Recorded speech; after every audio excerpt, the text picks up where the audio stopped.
जिला कुल्लू की श्रीखंड की पहाड़ियों में बादल फटने की घटना सामने आई है, जिससे कुल्लू और शिमला जिले के रामपुर के साथ लगते 15-20 इलाके में भारी तबाही हुई है। सरपारा पंचायत की कुरपन, समेज और गानवी खड्ड में आई बाढ़ में समेज क्षेत्र में कई मकान और गाड़ियां बहने की सूचना प्राप्त हुई है और वहीं हादसे में एक जल विद्युत परियोजना में कार्यरत भवन में सो रहे लापता लोगों का आंकड़ा 36 पहुंच गया है। वहीं मौके पर रेस्क्यू कार्य तीव्रता से जारी है। मौके पर निरीक्षण करने के लिए उपायुक्त शिमला अनुपम कश्यप और पुलिस अधीक्षक संजीव गांधी घटनास्थल पर पहुंच गए हैं। उपायुक्त रेस्क्यू अभियान की निगरानी कर रहे हैं। प्राप्त जानकारी के अनुसार रेस्क्यू अभियान के दौरान 2 लोगों को सुरक्षित रेस्क्यू किया गया है और साथ ही 2 लोगों के शव बरामद हुए हैं। प्रशासन द्वारा आईटीबीपी स्पेशल होमगार्ड की टुकड़ी को भी रेस्क्यू दल में शामिल किया गया है। रेस्क्यू कार्यों में सारी टीमें एकजुट होकर कार्य कर रही है। एम्बुलेंस सहित सभी आधारभूत सुविधाएं रेस्क्यू ऑपरेशन में शामिल की गई हैं और वहीं अतिरिक्त उपायुक्त की अध्यक्षता में कमेटी का गठन कर दिया गया है, जिसमें पुलिस, होमगार्ड, अग्निशमन दल, सुनी डैम प्रबंधन सहित अन्य विभागों को शामिल किया गया है। खबर पर ज्यादा जानकारी के लिए हमारे साथ जुड़ रहे हैं हमारे संवाददाता योगराज। जी योगराज, श्रीखंड की पहाड़ियों पर बादल फटने की जो ये घटना है, कितना क्षेत्र प्रभावित हुआ है और किस तरह के हालात अभी बने हुए हैं? प्रशासन की तरफ से क्या कुछ कार्रवाई की जा रही है? रेस्क्यू टीम कहां तक पहुंची है? जी हाँ, बिल्कुल। जिस तरह से देर रात ये घटना घटित हुई है या सुबह के वक्त हम कहें 4 से 4:30 बजे के आसपास ये श्रीखंड की पहाड़ियों में बादल फटने की घटना हुई, जिसके बाद जो कुल्लू का निर्मंड का इलाका है और शिमला जिले के रामपुर का इलाका है, जाखड़ी के क्षेत्र का जो इलाका है मेरखड, वहां पर बाढ़ आई और उसके बाद ये तबाही वहां पर मची है। लगभग 36 लोग जो हैं मेरखड में बताए जा रहे हैं जो लापता है। हालांकि 2 लोग इसमें से निकाल लिए गए हैं, सबसे उनको बाहर निकाला गया है, जबकि 2 लोगों के अवशेष अभी यहाँ पर बरामद किए गए हैं और जो रेस्क्यू ऑपरेशन है वो चल रहा है। मौके पर उपायुक्त शिमला सुबह सुबह पहुंच गए थे, उनके साथ एसपी शिमला भी है।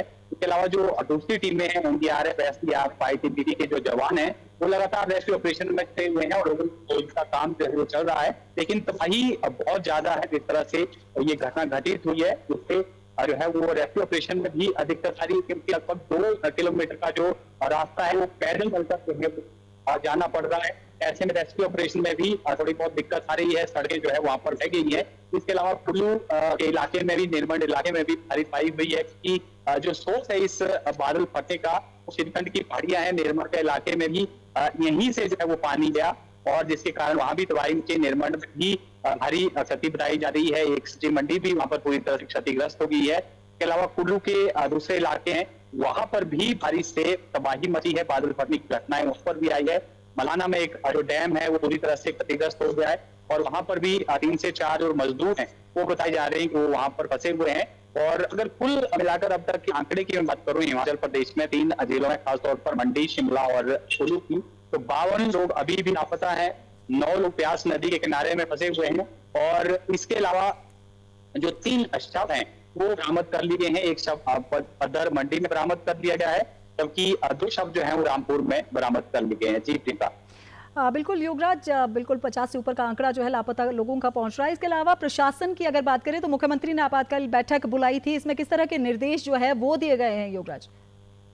जी हाँ, बिल्कुल। मुख्यमंत्री ने जैसे ही ये घटना घटित हुई उसके बाद सुबह सुबह मुख्यमंत्री ने सचिवालय में एक आपात बैठक बुलाई, जिसमें राजस्व मंत्री भी थे, चीफ सेक्रेटरी थे। इसके अलावा जो उपायुक्त हैं कंसर्न जिलों के और सभी जिलों के ही उपायुक्तों को ये निर्देश दिए गए हैं कि रेस्क्यू ऑपरेशन है वो तेजी से किया जाए। जितने भी लोग फंसे हुए हैं, जिनकी जानकारी मिल पा रही है, उनको तुरंत बाहर निकाला जाए, सुरक्षित बाहर निकाला जाए और जो लोग लापता हैं उनकी भी तलाश जो है वो जल्द से जल्द पूरी की जाए। इस तरह के निर्देश दिए गए हैं, क्योंकि अगले 36 घंटे के लिए भी हिमाचल प्रदेश में ऑरेंज अलर्ट है। इसमें खास तौर पर जो 5 से 6 जिले हैं वहां पर भारी बारिश की यहाँ पर जानकारी मिली है। अनुमान लगाया गया है कि भारी बारिश हो सकती है। तो ऐसे में जो है साफ तौर पर ये मुख्यमंत्री की तरफ से निर्देश दिए गए हैं कि जल्द से जल्द जो है रेस्क्यू ऑपरेशन जो है वो पूरा किया जाए, ताकि जो लोग फंसे हुए हैं उनको बाहर निकाला जाए और जो लोग लापता है उनकी भी जो है वो जल्द से जल्द उनकी भी जो है उनका जानकारी जुटाई जा सके कि कहाँ लोग जो हैं वो लापता है, कहाँ किसे कितने लोग जो हैं बह गए हैं। इसकी तमाम जो अपडेट लेने को डीसी को जो है निर्देश दे दिए गए हैं। ठीक है योगराज, राजधानी से भी लगातार भूस्खलन को लेकर खबरें आ रही हैं, कहीं पर रास्ते बंद है, उसको लेकर क्या कुछ अपडेट है? कोई जान माल का नुकसान हुआ है क्या यहाँ पर? देखिए, शिमला शहर की मैं अगर बात करूं तो शिमला शहर में 2 से 3 जगहों पर लैंडस्लाइड और पेड़ गिरने की घटनाएं हुई हैं, लेकिन कोई जानी नुकसान इसमें नहीं हुआ है। लेकिन गाड़ियों को क्षति हुई है। शिमला के विकासनगर में गाड़ी पूरी तरह से क्षतिग्रस्त हो गई, पेड़ उसके ऊपर गिर गया था। लॉन्गवुड में भी लैंडस्लाइड हुआ, एक पेड़ गिर गया था, वहां पर भी रास्ता अवरुद्ध था। इसके अलावा जो महली जुनगा रोड है वहां पर एक लैंडस्लाइड हुआ है, जिसमें एक मकान में जो है वो थोड़ा मलबा गया है, लेकिन किसी का जांच नहीं हुआ है।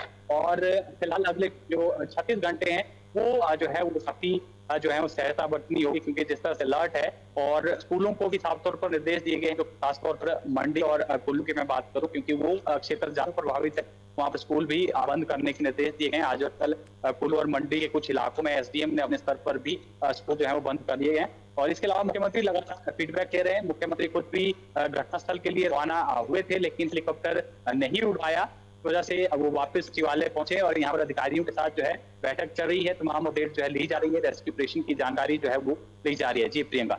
जी योगराज, बिल्कुल। तो योगराज जानकारी दे रहे हैं कि पूरे प्रदेश में करीब 50 के करीब जो लोग हैं वो लापता है और 3 लोगों की जो है इस 3 जो ये बादल फटने की घटनाएं हुई है और 3 लोगों की मौत का समाचार है। योगराज, तमाम जानकारी के लिए बहुत बहुत शुक्रिया।